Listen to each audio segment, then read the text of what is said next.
ஜோதிடத்தில் கூறப்பட்டுள்ளது. நண்பர்களே, எல்லாரும் பணக்காரர் ஆக வேண்டும் என்பதற்காக தான் கடுமையாக உழைக்கிறார்கள்.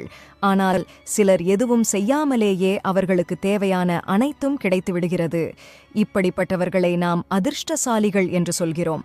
ஆனால் நமக்கு அதிர்ஷ்டம் வருமா, பணம் வருமா என்பதை சில அறிகுறிகளை வைத்து தெரிந்து கொள்வோம். இந்த விஷயங்கள் எல்லாம் உங்கள் வாழ்க்கையில் நடந்தால் உங்களுடைய வாழ்க்கையில் விரைவில் அதிர்ஷ்டமும் நிறைய பணமும் வரப்பே ஆகிறது என்று அர்த்தம். நண்பர்களே, வீடியோவை பார்ப்பதற்கு முன் சேனலுக்கு நீங்க புதுசா இருந்தீங்கன்னா முதல் வேலையாக எங்களோட சேனலை சப்ஸ்கிரைப் செய்யுங்கள். அப்புறம் மறக்காம கீழே கமெண்ட் பாக்ஸ்ல ஜெய் கிருஷ்ணா, ஜெய் மகாலட்சுமி என்று எழுதுங்கள்.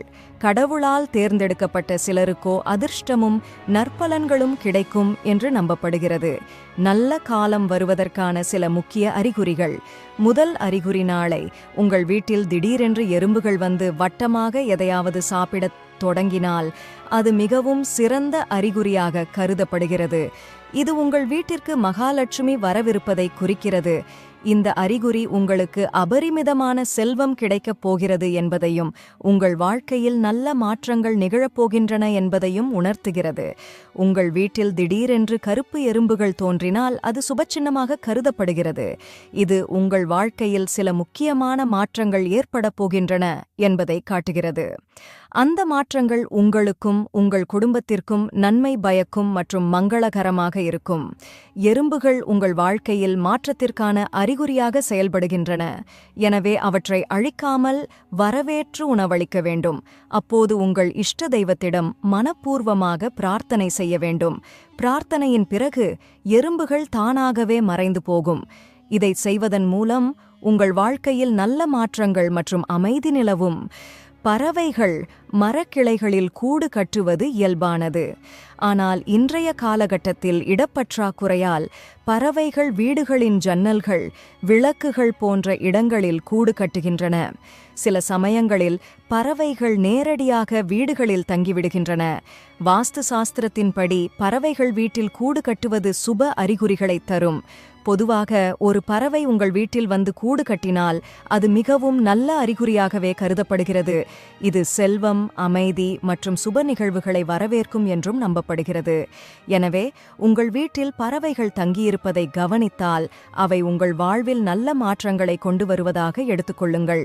மகாலட்சுமி உங்கள் வீட்டிற்கு வரப்போகின்றார் என்பதற்கான மூன்றாவது அறிகுறி என்னவெனில், பொதுவாக மக்கள் வீட்டில் பல்லியை பார்த்தவுடன் உடனடியாக அதிலிருந்து ஓடத் தொடங்குவார்கள். ஆனால் இந்தியாவில் பல்லி மங்களகரமானதாக கருதப்படுகிறது. சாஸ்திரங்களில் லட்சுமி தேவியின் வடிவமாக கருதப்படுகிறது.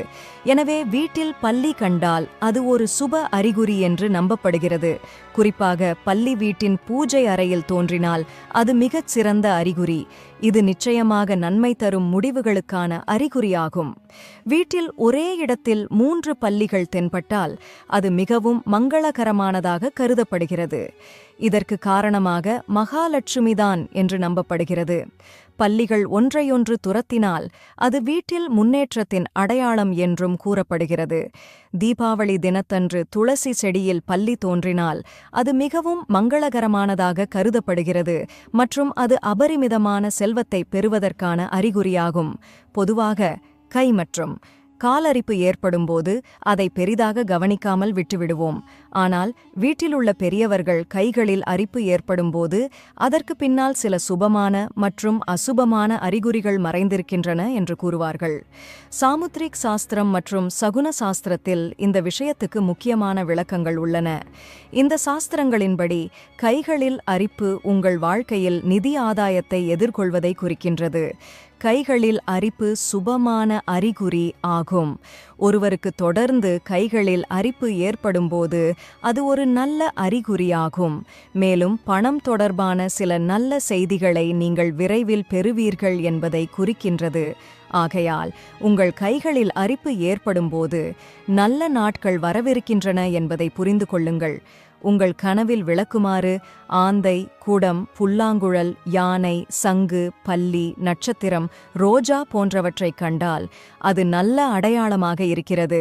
இந்து மதத்தில் துடைப்பத்திற்கு தனி முக்கியத்துவம் உண்டு.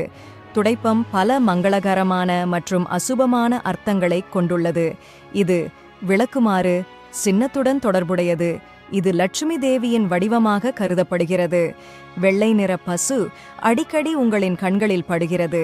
காகம் உங்கள் வீட்டு முன் அமர்ந்து கரைந்தால் அவையெல்லாம் பணமும் அதிர்ஷ்டமும் உங்களை தேடி வருவதற்கான அறிகுறிகளாகும்.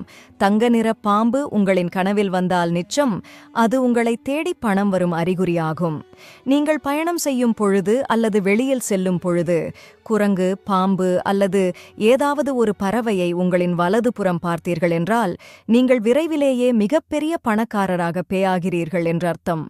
பச்சை பசேல் என இயற்கை சூழல் நிறைந்த இடத்தை உங்களின் கனவில் பார்த்தால், அதற்கு அருகில் நீர்நிலைகள் இப்பது கனவு கண்டால் நீங்கள் பணக்காரராக பேயாகிறீர்கள் என்று அர்த்தம். காலையில் எழுந்ததும் சங்கின் ஒலி, கெயாவில் மணியின் சத்தம் அல்லது ஏதாவது ஒரு இனிமையான பக்தி பாடல், பஜனை பேயான்றவற்றை கேட்டால் உங்கள் வாழ்க்கையில் அதிர்ஷ்டமும் பணவரவும் நிறைய பேயாகிறது என்று அர்த்தம். காலையில் எழுந்ததும் பால் சார்ந்த வெண்மையான பியாருட்கள், தயிர் ஆகியவற்றை முதலில் பார்த்தால் அதிர்ஷ்டம் உங்கள் வீட்டு கதவை தட்ட பேயாவதாக அர்த்தம். திருமணமான நன்கு அலங்கரிக்கப்பட்ட மங்களகரமான சுமங்கலி பெண்ணை அடிக்கடி பார்க்க நேர்ந்தால் உங்களுக்கு நிறைய பணம் வர பேயாவதற்கான அறிகுறியாக இருக்கும். உங்கள் கனவில் பசுமையான இடத்தையும் நீர்நிலையையும் ஒன்றாக பார்க்க நேர்ந்தால் உங்கள் வாழ்வில் பசுமை விரைவில் வரப்போகிறது என்று அர்த்தம். வீட்டில் மூங்கில் மரம் வைப்பது அதிர்ஷ்டத்தின் சின்னமாக கருதப்படுகிறது. இதற்கு நெகிழ்வு தன்மை, அதிக வளர்ச்சி போன்ற குணங்கள் உள்ளதால் மூங்கில் மரத்தை வீட்டின் கிழக்கு பகுதியில் வைக்கும்போது அது வீட்டிற்கு பாசிட்டிவ் எனர்ஜியையும் அதிர்ஷ்டத்தையும் கொண்டு வரும் என்று நம்பப்படுகிறது. சிரிக்கும் புத்தர் சிலையை வீட்டின் தென்கிழக்கில் வைக்கும்போது அதிர்ஷ்டம், அமைதி, வெற்றி, வளர்ச்சி போன்றவற்றை தரும் என்று நம்பப்படுகிறது. வீட்டில் மீன்கள் வளர்ப்பது அதிர்ஷ்டமாக கருதப்படுகிறது. மீன்கள் நகர்ந்து கொண்டே இருப்பது பணவரவை குறிக்கிறதாம். பணம், செல்வம், அதிர்ஷ்டம், வளர்ச்சி போன்றவை வரும் என்று நம்பப்படுகிறது. மீன் தொட்டியை தென்கிழக்கில் வைப்பதே சிறந்ததாகும். வீட்டில் ஊதுபத்தி ஏற்றி வைப்பது நெகட்டிவ் எனர்ஜியை போக்கும் என்று நம்பப்படுகிறது. இதை பல காலங்களாக மசூதி மற்றும் கோயில்களில் பயன்படுத்தி வருகிறார்கள் என்பது குறிப்பிடத்தக்கது. வீட்டில் ஊதுபத்தி ஏற்றி வைப்பது நல்ல நறுமணத்தை வீடு முழுக்க பரப்பி நல்ல மனநிலையை கொடுக்கும். ஆந்தைகள் அறிவு மற்றும் ஞானத்தை குறிப்பதாகும். இது பாதுகாக்கும் சக்தியாக கருதப்படுகிறது. ஆந்தை சிலையை வீட்டில் சரியான இடத்தில் வைப்பதன் மூலம் அதிர்ஷ்டத்தை கொடுக்கும். வீட்டிற்கு வெளியிலே இதை வைப்பதன் மூலம் தீய சக்திகளை விரட்டும். அது மட்டுமில்லாமல் வீட்டை அலங்கரிக்கும் பொருளாகவும் இருக்கும். நன்றி நண்பர்களே. இந்த கதை உங்களுக்கு பிடித்திருந்தால் இந்த வீடியோ லைக் செய்யுங்கள். இந்த வீடியோ தொடர்பான உங்களது கருத்துக்களை அவசியம் எங்களுக்கு தெரியப்படுத்துங்கள். அப்புறம் மறக்காம கீழே கமெண்ட் பாக்ஸ்ல ஜெய் கிருஷ்ணா என்று எழுதுங்கள்.